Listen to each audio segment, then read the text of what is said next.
కోల్కతాలో జూనియర్ వైద్యురాలిపై అత్యాచారానికి పాల్పడిన నిందితుల్ని తక్షణమే చట్టరీత్యా చర్యలు తీసుకోవాలని డిమాండ్ చేశారు వైద్యులు. భూపాలపల్లి జిల్లా కేంద్రంలోని హనుమాన్ టెంపుల్ నుంచి అంబేద్కర్ చౌరస్తా వరకు క్రొవ్వొత్తులతో ర్యాలీ నిర్వహించారు. అనంతరం మాట్లాడుతూ వైద్యులకు రక్షణ కల్పించే విధంగా కేంద్ర రాష్ట్ర ప్రభుత్వాలు చర్యలు తీసుకోవాలని ప్రభుత్వాన్ని డిమాండ్ చేశారు.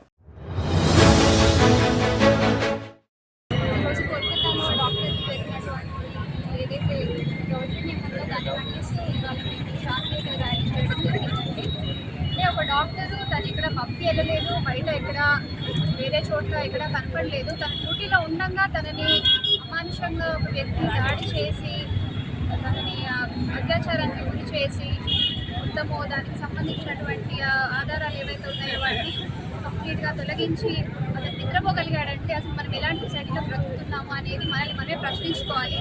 మేము గవర్నమెంట్ని కోరుకునేది ఒక్కటే, ఎవరైతే ఈ నిందితుడు ఉన్నాడో దీని వెనకాల ఎంతమంది అయితే ఉన్నారో వాళ్ళని గవర్నమెంట్ అంతే బయటికి తీసి అత్యంత హైయెస్ట్ పనిష్మెంట్ ఏదైనా ఉంటే అంటే రేపటి ఉన్న తప్పు చేయాలంటే ఇంకెప్పటికైనా సరే భయం కలిగేటట్టుగా పనిష్ చేయాలని చెప్పేసి మేము కోరుకుంటున్నాం.